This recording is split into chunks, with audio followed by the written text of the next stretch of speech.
Stell dir vor, deine Nacktfotos werden nicht nur im Netz geteilt, sondern auch auf öffentlichen Toiletten ausgehängt.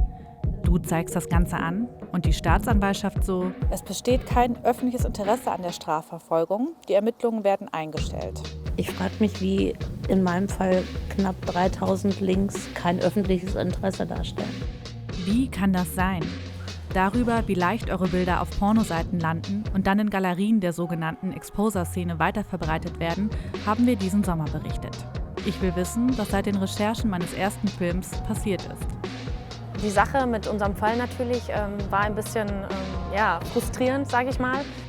Mehr als 50 von euch haben sich bei mir gemeldet, weil ihr euch nach unserem ersten Film tatsächlich selbst gefunden habt. Das ganze Thema mit meinen Bildern auf X-Hamster hat mir echt zu schaffen gemacht. Es hat nur ein paar Minuten gedauert, bis ich eine Freundin gefunden habe. Vielleicht kannst du mir helfen, was kann ich jetzt machen? In diesem Film geht es genau um diese Fragen. Wie finde ich raus, ob ich auf Pornoseiten zu finden bin? Und wie kann ich mich dagegen wehren? Lohnt sich eine Anzeige überhaupt, wenn selbst die Polizei sagt: Ich könnte mir jeden Tag alle Haare ausraufen, wie frustrierend es im Bereich Internet ist, Verurteilungen herbeizuführen.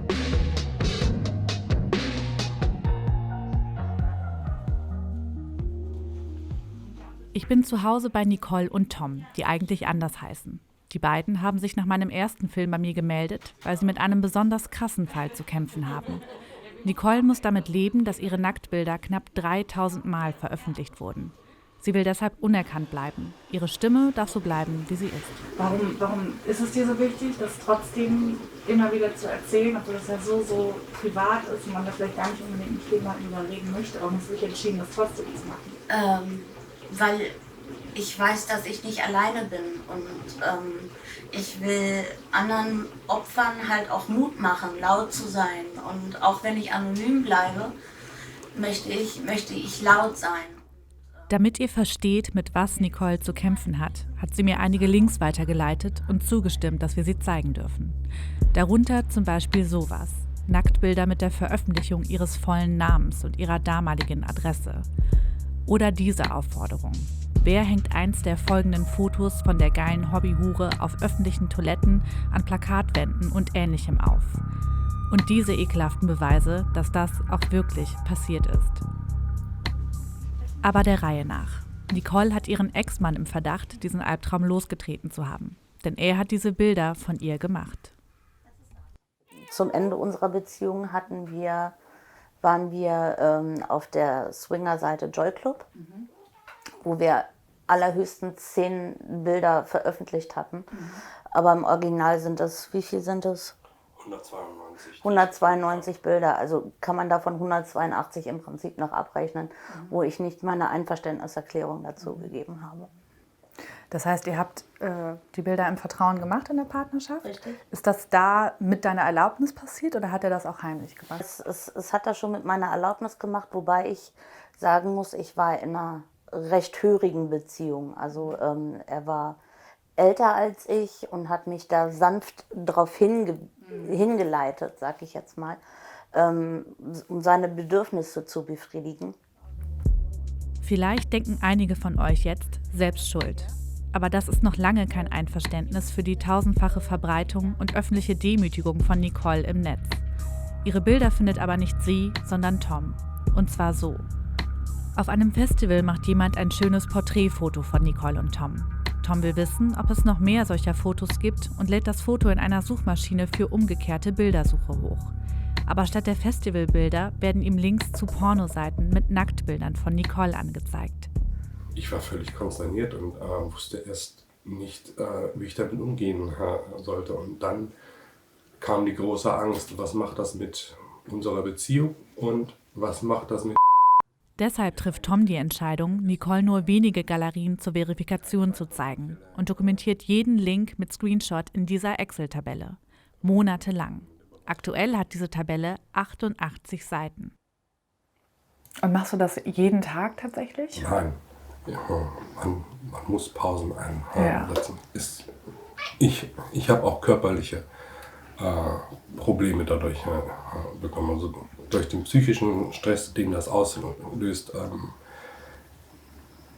verzieht sich quetscht sich gerne hier ein Nerv ein, der dann in den Bauchraum ausstrahlt, ist auch jetzt gerade der Fall.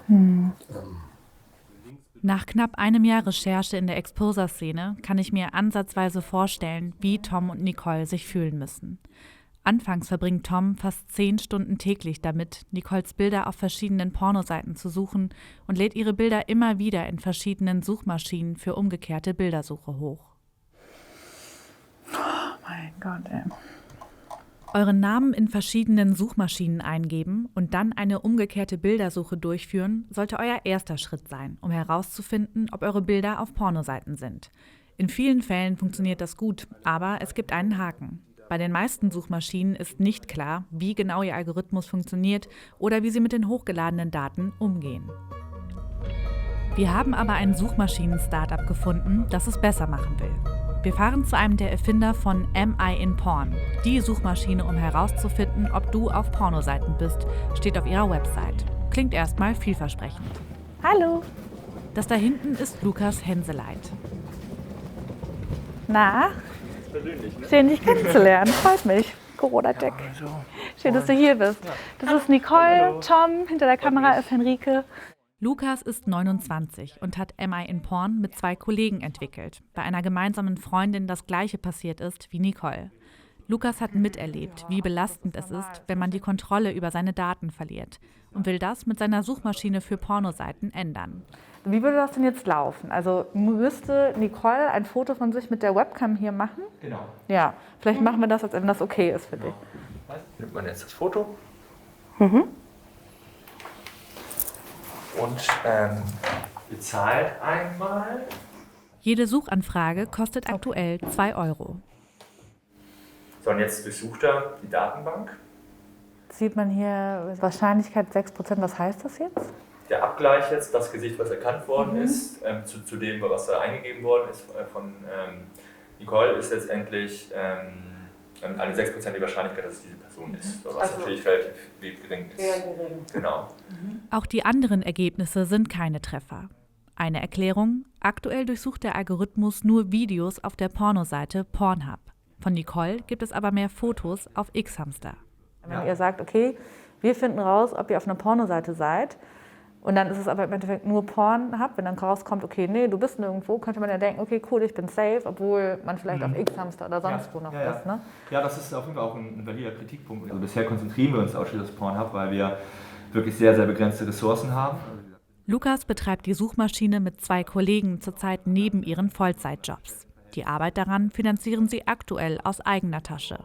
Auf lange Sicht sollen aber noch weitere Pornoseiten dazukommen und die Möglichkeit, nicht nur Videos, sondern auch Fotos von sich zu finden. Als Betroffene, und ich vermute, dass es dir ähnlich geht, hat man vielleicht so ein bisschen Hemmungen, dann ein Foto von sich irgendwo hochzuladen und man gar nicht genau weiß, okay, was passiert mit den Daten oder führt das dazu, dass das alles noch schlimmer wird. Ne? Also wie nehmt ihr vielleicht den betroffenen Frauen diese Angst oder wie werden die Fotos gespeichert oder auch nicht? Ja. Sind da auch tatsächlich auf unserer Seite datenschutzkonform. Das heißt, da haben wir natürlich alles dafür getan, dass die Daten sicher sind, weil letztendlich wäre es, glaube ich, ziemlich albern, wenn wir irgendwie sagen, wir wollen Menschen dabei helfen, ihre Kontrolle über die Daten zu gewinnen und auf der anderen Seite dann selbst ein Leck haben. Da werden keinerlei Daten gespeichert, die in irgendeiner Form dazu führen, dass man identifiziert werden kann. Die hochgeladenen Fotos werden nicht gespeichert, sondern nur mathematische Vektoren, also so etwas wie der Abstand zwischen den Augen oder Nase und Mund. Um sicherzustellen, dass die Person, die die Suchmaschine nutzt, auch die Person auf dem hochgeladenen Foto ist, arbeitet Lukas mit seinem Team gerade an einer besseren Verifizierungsmöglichkeit. Ihr seid ja tatsächlich mit betroffen. Was ist euch da wichtiger in dem Moment, dass man die Möglichkeit hat, euch zu finden? Oder sagt ihr, oh Gott, ne, nicht, dass dadurch noch Schlimmeres passiert? Ja, es ist zweischneidig. Ne? Also man muss es wirklich sagen. Einerseits kann man froh sein, dass es sowas gibt, dass Tom mich da so gefunden hat. Und andererseits ist es katastrophal. Also wirklich katastrophal. Am Ende finden die beiden aber schon, dass es solche speziellen Suchmaschinen braucht, um überhaupt gegen das, was auch Nicole passiert ist, vorgehen zu können. Aber sie haben Verbesserungsvorschläge. Im Prinzip ein Leitfaden. Ne? So, was kann ich tun jetzt in dem Moment? Wo kriege ich fremde Hilfe? Wo kriege ich juristische Hilfe? Lukas sagt, genau das sei das mittelfristige Ziel von MI in Porn. Mein Eindruck ist, die Suchmaschine muss weiterentwickelt werden, um die Hilfe zu sein, die sie sein will. Aber zumindest ist es ein Schritt in die richtige Richtung. Zweiter Schritt. Nachdem ihr eure Bilder auf Pornoseiten gefunden habt, solltet ihr den Pornoseitenbetreibern so schnell wie möglich schreiben und die Löschung eurer Bilder verlangen. Am besten auf Englisch, da die meisten ihren Sitz im Ausland haben. In unserem ersten Film hatte ich die meisten öffentlichen Demütigungen von Frauen auf Xhamster gefunden. Auf die Frage, was sie tun, um zu verhindern, dass strafrechtlich relevante Inhalte auf ihrer Seite geteilt werden, habe ich im Sommer keine Antwort erhalten. Also hake ich ein zweites Mal nach. Jetzt hat man mir ein Gespräch angeboten mit der PR-Agentur, die Xhamster in Deutschland vertritt. Die wollen allerdings nicht vor die Kamera. Angeblich sei das eine Anordnung von Xhamster. Aber sind bereit, so mit mir zu sprechen. Und ich habe mir hier über 50 Fragen aufgeschrieben, auf die ich alle gerne eine Antwort hätte. Und ich bin echt gespannt, was die mir jetzt gleich erzählen werden. Bis gleich. Unser Gespräch dauert 1 Stunde. Ja, also, es war leider nicht so ertragreich, wie ich gedacht hätte. Ich hatte ja über 50 Fragen, die ich denen auch im Vorfeld schon geschickt habe. Und ich habe jetzt hier eine einseitige, noch nicht mal ganz, Antwort von Xhamster. Und man sieht, die gehen halt nicht direkt auf jede einzelne Frage ein, die ich hatte, sondern haben halt so ein generelles Statement verfasst. Also es gibt eine Reihe von Tools und Aktionen, die wir nicht öffentlich bekannt geben und die darauf abzielen, illegale Inhalte zu finden. Wie alles auf dieser Welt sind diese nicht perfekt, steht hier. Aber unsere Anstrengungen sind enorm. Es gibt angeblich auch Content-Moderatoren, die die Inhalte prüfen und eben auch Community-Moderatoren, die die Kommentare prüfen. Aber ich finde, das reicht einfach nicht, weil ich habe so viel Zeug gefunden, was halt offensichtlich nicht okay ist und was jeder Algorithmus oder jeder Content-Moderator eigentlich erkennen müsste. Xhamster muss den hochgeladenen Content übrigens nicht auf strafrechtlich relevante Inhalte prüfen, bevor er hochgeladen wird. Sobald ihr Xhamster aber über eine Rechtsverletzung informiert, müssen sie diesen Content überprüfen. Wenn ihr eure Bilder auf Xhamster findet, könnt ihr eine Mail an help@xhamster.de senden. Wenn ihr mehr darüber wissen wollt, wie Xhamster arbeitet, empfehle ich euch die Recherche meiner Kollegen von Weiß, die sich undercover ins Löschteam von Xhamster eingeschleust haben. Verlinken wir euch in der Infobox. Dritter Schritt. Nachdem ihr die Pornoseitenbetreiber kontaktiert habt, kommt der Gang zur Polizei. Viele von euch haben mir geschrieben, dass ihr da schlechte Erfahrungen gemacht habt. Genau wie die Frauen aus meinem ersten Film. Wir hatten über den Fall des Xhamster-Users Aru berichtet. Aru hatte Fotos von mehr als 60 Frauen auf Xhamster veröffentlicht und darunter Vergewaltigungsfantasien geschrieben. Zusammen mit den betroffenen Frauen und der Polizei konnten wir den Fall aufdecken und Aru wurde wegen Verletzung des Kunsturheberrechts, Beleidigung und Verletzung des Persönlichkeitsrechts angezeigt. Die Staatsanwaltschaft hatte ermittelt. Also ich bin immer noch in dieser WhatsApp-Gruppe hier drin und eine der Frauen hat hier gerade ein Bild reingeschickt. Und zwar ist das ein Foto von einem Brief von der Staatsanwaltschaft. Und hier steht: Das Ermittlungsverfahren habe ich hinsichtlich des Beschuldigten eingestellt, weil die Erhebung der öffentlichen Klage nicht im öffentlichen Interesse liegt. Und das kann niemand hier in dieser Gruppe gerade irgendwie nachvollziehen. Ich frage bei der Staatsanwaltschaft nach. Jetzt wurde mir gesagt, man habe sich nach meiner Anfrage nochmal den Fall angeguckt und nochmal die Akte angeguckt und sich vor allen Dingen auch unseren Bericht zu dem Thema angeschaut. Und daraus hätten sich jetzt neue Ermittlungsansätze ergeben, sodass die Ermittlungen strafrechtlich jetzt doch wieder aufgenommen werden. Also es ist einfach mega krass. Und ich habe gefragt, was genau sich denn jetzt neu ergeben hat, was noch nicht bekannt war. Und da hieß es, unter anderem sei nicht ganz klar gewesen, dass die Daten der Frauen neben den Fotos auch auf Xhamster veröffentlicht wurden. Was für mich nicht ganz so klar ist, weil das sieht man in jedem Screenshot, den die Frauen eingereicht haben. Aber gut, das heißt, das Ganze geht jetzt doch noch weiter. Einfach krass, ey. Mit Martina aus dem ersten Film stehe ich weiter in Kontakt.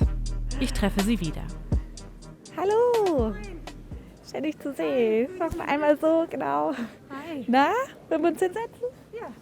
Also dieses Gefühl, ne? Also dieser Ohnmacht einfach, das war total heftig, weil man hat sich einfach gedacht, okay, es wurde ermittelt, er hat gestanden, der Typ wurde gefasst und es passiert einfach nichts. Und ja, also das war wie so ein Stromschlag so innen drin und ja, hat sich nicht gut angefühlt.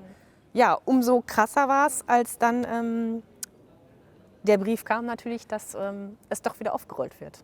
Dank eurer Hilfe, dank deiner Hilfe. Ja, ich habe halt einfach nachgefragt und wollte wissen, weil ich es auch nicht verstanden habe. Ne? Aber ich sehe hier, ich dachte, dass die zumindest euch ein paar Gründe geben dafür, warum es jetzt doch wieder aufgenommen wird, weil mir wollte man nicht so viel sagen. Aber einen Satz lese ich hier: Es wird mitgeteilt, dass die Ermittlungen aufgrund neuer Erkenntnisse wieder aufgenommen wurden. Genau, das ist halt ein kurzer Satz, mehr nicht. Und das war halt auch so, okay, cool, aber andererseits so, wie, wo, was? Man wird halt null informiert, ne? Martina sieht darin ein generelles Problem. Die Kombination aus dem Hin und Her mit der Staatsanwaltschaft und dem vorherigen Verhalten einiger Polizisten, die den betroffenen Frauen teilweise sagten, sie seien selbst schuld, hat ihr Vertrauen in unser Rechtssystem verletzt, sagt sie mir. Ich würde gern verstehen, warum ich genau das immer wieder geschildert bekomme. Aber das ist nicht so einfach. Ich habe das Bundeskriminalamt und auch die Landeskriminalämter kontaktiert. Die Rückmeldungen waren ernüchternd. Keine Zeit oder keine Kompetenz, dazu etwas vor der Kamera zu erzählen. Ein einziger Polizist hat sich doch dazu bereit erklärt. Ja, dann kommt mal rein in die gute Stube. Martina und ich sind bei ihr zu Hause zum Videocall mit ihm verabredet. Genau, guck mal, also wenn wir jetzt in Abstand waren, dann würde ich die kurz abnehmen, die Maske, ne? Okay. Hallo. Hallo, hören Sie uns gut? Jawohl, ich klicke gerade auf Aufnehmen. Das ist Tom Weinert. Er ist Polizist im Münchner Kommissariat für Opferschutz und arbeitet im Bereich Neue Medien. Um Martinas Fall zu verstehen, hat er sich auch unseren ersten Film angeguckt. Jetzt interessiert mich sehr, was Sie dazu sagen. Ich spreche jetzt mal noch von meiner Seite, von was anderem kann ich ja gar nicht beleuchten. Also der Perspektive der Polizei, dass das Ganze suboptimal lief. Hinter jedem Fall steckt halt nun einfach mal ein Mensch. Wir sind eine Servicedienstleistungsstelle. Die Polizei ist nichts anderes. Wenn Sie als Bürger oder ich auch ein Problem haben und ich gehe zur Polizei, da will ich, dass mir da geholfen wird. Und da kann es nicht sein, dass ich da nur eine Nummer bin und ein Fall. Ich bin jetzt seit 16 Jahren Polizeibeamter und habe das halt echt immer mit Leidenschaft gemacht und muss halt auch sagen, da geht schon noch ein bisschen mehr. Bevor ich jetzt weiter frage, würde ich Martina gerne die Chance geben, auch die Fragen zu stellen, die sie so hat. Vielleicht haben Sie da ja auch Antworten drauf. Ja, hallo. Ja, die erste Frage, die ich so hätte, wäre, ja, wie es im 21. Jahrhundert sein kann, dass also es immer noch Polizeibeamte gibt, die halt keinerlei Verbindung irgendwie zu diesen digitalen Themen haben. Also, tut mir leid, dass ich so lachen muss, weil ich selbst bei der Polizei da oft gegen Windmühlen kämpfe. Denn es ist tatsächlich so, dass wir im 21. Jahrhundert leben, aber wir immer noch fleißig alles ausdrucken und in Papierform bearbeiten. Wir selbst bei der Polizei kein WLAN besitzen. Und ich muss Ihnen da auch einfach recht geben, diesen Schwung, den wir da aufnehmen sollten, der fehlt da noch ein wenig. Und ich bin der Meinung, da gibt es auf jeden Fall Verbesserungsbedarf. Können Sie sich das irgendwie erklären, warum das immer noch so ist? Also als Außenstehender, vor allen Dingen jüngerer Mensch, ist das ja irgendwie fast unfassbar, ne? Dass das eben immer noch nicht gegeben ist, dass es teilweise vor allen Dingen ältere Polizisten gibt, die sagen, ja, keine Ahnung, wie das jetzt alles funktioniert, ne, mit dem Internet. Und dann man auch noch, was ich öfter zu hören bekommen habe, ja, wir haben eigentlich gar kein WLAN oder wir können gar nicht auf diese Seiten zugreifen, was man als Außenstehender gar nicht versteht. Vielleicht können Sie das einmal erklären. Ja, das kann ich gut erklären. Als junger Polizeibeamter, da gab es ja auch schon das Internet. Ich bin seit 2004 Polizist. Das muss ich kurz erzählen. Ja, da war ich schockiert, dass ich nicht ins Internet durfte 2004 bei der Polizei.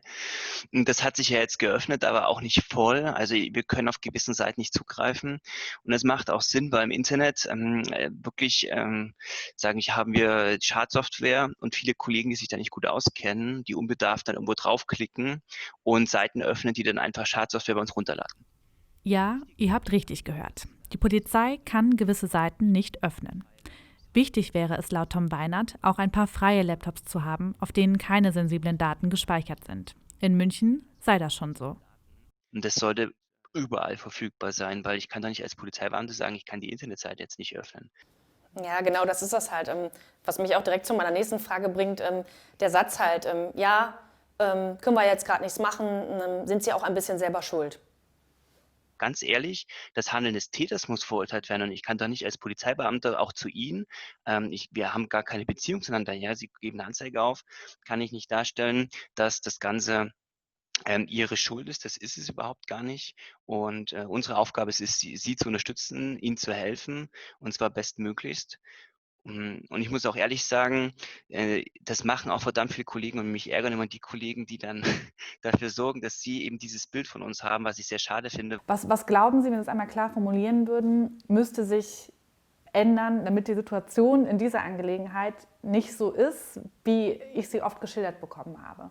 Ja, man sollte das Thema Digitalisierung als das Thema sehen, was es ist. Und das ist das Thema des 21. Jahrhunderts. Und dementsprechend sollten wir alle dafür mehr tun. Das heißt halt einfach, dass der Einzelne fortgebildet werden sollte und natürlich auch, dass da die Struktur verändert werden sollte, dass eben zum Beispiel für die Polizei auf jeder Dienststelle ein Ansprechpartner vorhanden ist, den man da eben ansprechen kann in Form dessen, dass er bei den Ermittlungen unterstützt, weil er da einfach Vollprofi ist. Und momentan sitzen die eben noch in diesen Kompetenzzentren, nenne ich sie mal, beim Cybercrime, oft dezentral für einzelne Kollegen ganz weit weg und auch nicht auf dem Schirm. Ein strukturelles Problem sieht Tom Weinert nicht. Denn die Möglichkeiten der Schulungen seien schon da. Diese Möglichkeiten wahrzunehmen, hänge aber auch vom persönlichen Engagement des Einzelnen ab. Sicherzustellen, dass das hoch genug ist, sei Aufgabe der Dienstgruppenleiter. Ich finde, persönliches Engagement sollte man von jedem Polizisten erwarten können. Genauso wie die Möglichkeit und die Kompetenz, umfassend im Netz ermitteln zu können. Geht das? Brauchst du Hilfe? Ach nee. Zurück zu Nicole und Tom. Ich besuche die beiden ein zweites Mal. Auch die beiden haben die öffentliche Bloßstellung von Nicole auf Xhamster und weiteren Pornoseiten im vergangenen Jahr zur Anzeige gebracht und waren enttäuscht von den Reaktionen des zuständigen Ermittlers. Dem Ermittler vor Ort haben wir nur 2 oder 3 Mal telefonischen Kontakt gehabt. Wir haben ihn nie persönlich gefunden. Zu dem Zeitpunkt ist meine Excel-Liste auf knapp 2000 Links angewachsen gewesen. Ich wollte ihm ein Update übergeben lassen. Da hat er gesagt, nein, brauche ich nicht. Ich habe genug. Es ist abgelehnt worden, dass wir Beweismaterial übergeben. Ich habe die Polizeidienststelle gebeten, dazu Stellung zu nehmen. Die will zu diesen Vorwürfen aber nichts sagen und verweist auf die Staatsanwaltschaft. Man könne sicher sein, hier sei sorgfältig ermittelt worden, heißt es. Auch in Nicoles Fall passiert nach dem Gang zur Polizei das, was ich immer wieder gehört habe. Von der Polizei wandert der Fall zur Staatsanwaltschaft und die stellt die strafrechtlichen Ermittlungen wegen fehlendem öffentlichen Interesse ein. Ich frage mich, wie in meinem Fall knapp 3000 Links kein öffentliches Interesse darstellen. Weil es ist öffentliches Interesse. Auch ich frage mich, ab wann ist etwas öffentliches Interesse? Könnt ihr das irgendwie für euch nachvollziehen, wie die zu diesem Entschluss gekommen sind? Nein, also das Einzige, was ich mutmaßen kann, ist, dass sie sich das Material halt nicht ganz genau angeguckt haben und sich mit dem Fall auch nicht wirklich beschäftigt haben. Ich habe auch die Staatsanwaltschaft Hannover gebeten, mir das zu erklären. Sie sagt, die Entscheidung sei in ihren Augen nach wie vor richtig, dass es nicht nur eine Person, sondern eine ganze Szene sei, die Nacktbilder von Nicole verbreitet, könne man aus der Akte nicht entnehmen. Genauso wenig wie das Ausmaß von mehreren tausend Links. Wenn ihr an diesen Punkt kommt, hilft nur noch ein Anwalt. 4. Schritt. Vor ein paar Tagen haben Nicole und Tom eine Kanzlei für ihren Fall gefunden, vorausgesetzt, die Rechtsschutzversicherung zahlt. Okay, dann probieren wir das mal. Moritz Ott arbeitet für die Kanzlei Jüdemann Rechtsanwälte in Berlin. Eigentlich wollten wir ihn besuchen fahren. Corona-bedingt muss es jetzt so gehen.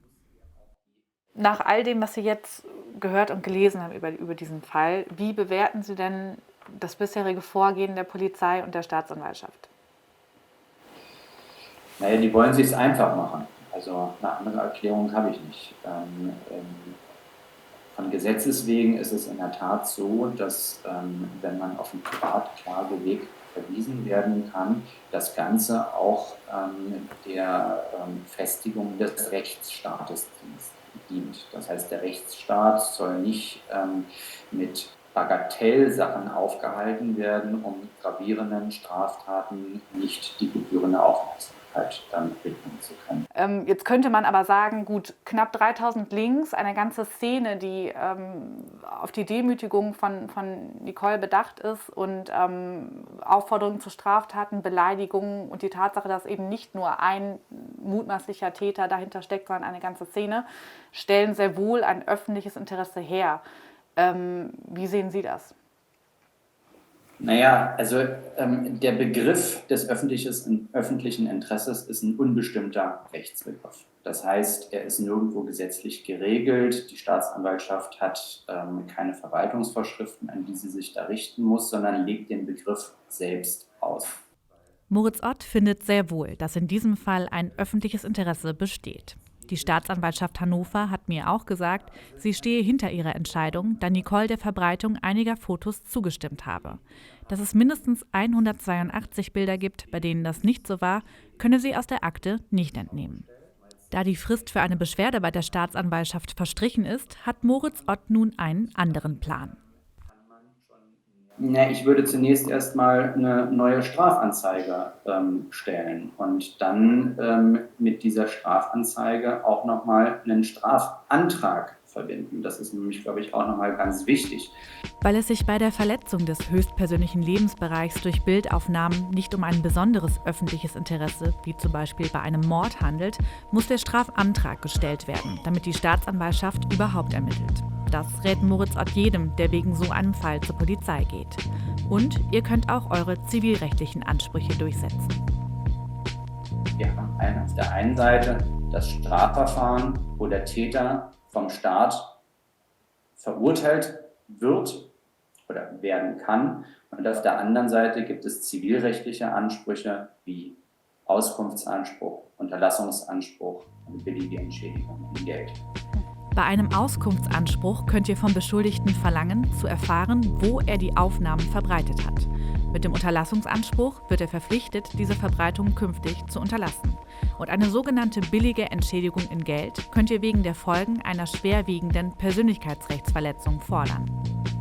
Jetzt haben die beiden das Glück, dass sie sich der Sache annehmen. Ganz viele andere Frauen haben mir geschrieben, dass sie total überfordert sind, wenn sie an diesen Punkt kommen. Nämlich sie erstatten Anzeige, sie kriegen dann irgendwann den Bescheid der Staatsanwaltschaft, wo es heißt, kein öffentliches Interesse und haben im Endeffekt dann vielleicht keine Rechtsschutzversicherung und keinen Anwalt, den sie irgendwie zu Rate ziehen können. Kann man in dieser Situation dann was machen? Man sollte in jedem Fall zumindest bei einem Rechtsanwalt anrufen.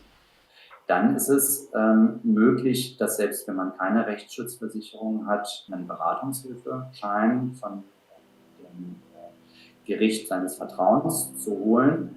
Mit dem Beratungshilfeschein kann man dann zu einem Anwalt gehen. Allerdings muss man dafür nachweisen, dass man die Kosten für den Anwalt nicht selbst tragen kann. Moritz Ott hätte Nicole nicht geraten, die Bilder so lange online zu lassen. Screenshots oder Videoaufnahmen der Seiten reichen als Beweise. Während des Gesprächs mit Herrn Ott steht Tom irgendwann auf und geht raus.